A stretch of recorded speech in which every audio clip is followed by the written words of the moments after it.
The final and highest ranking privileged motion is the motion to fix the time to which to adjourn.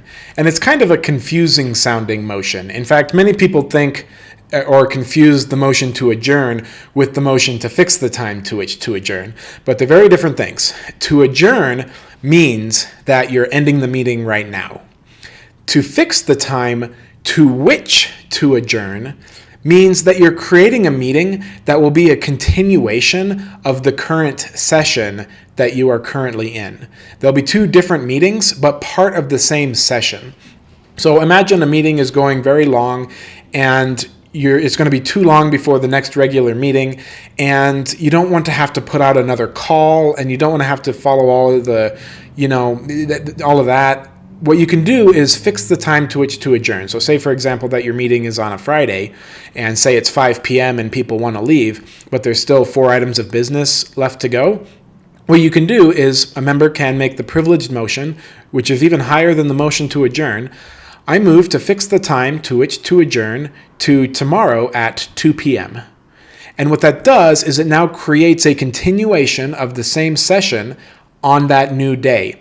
And when that meeting is called to order on Saturday at 2 p.m., that meeting will start exactly where the previous meeting left off, except that you can read the minutes from the previous meeting. So if you had 4 items of business left and you are on the first of those 4, when the new meeting starts, the adjourned meeting is what it's called. When the adjourned meeting starts, then that meeting will pick up, maybe you read the minutes, and then that meeting will pick up on that first item of business. And in a way, it's like the meeting didn't even end. It's just a continuation of the same meeting, or of the same session, I should say.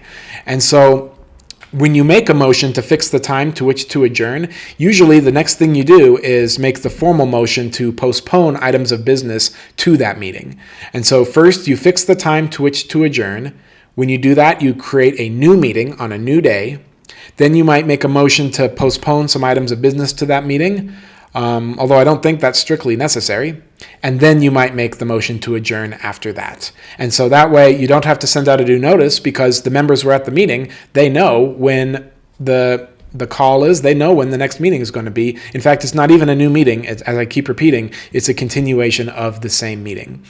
Now, the privileged motion to fix the time to which to adjourn, as I mentioned, it should state when the meeting will be called back to order, and it's not really appropriate to do an adjourned meeting after your next regular meeting. It's really meant for it's not a special meeting. That's a different scenario altogether that should be mentioned in the bylaws.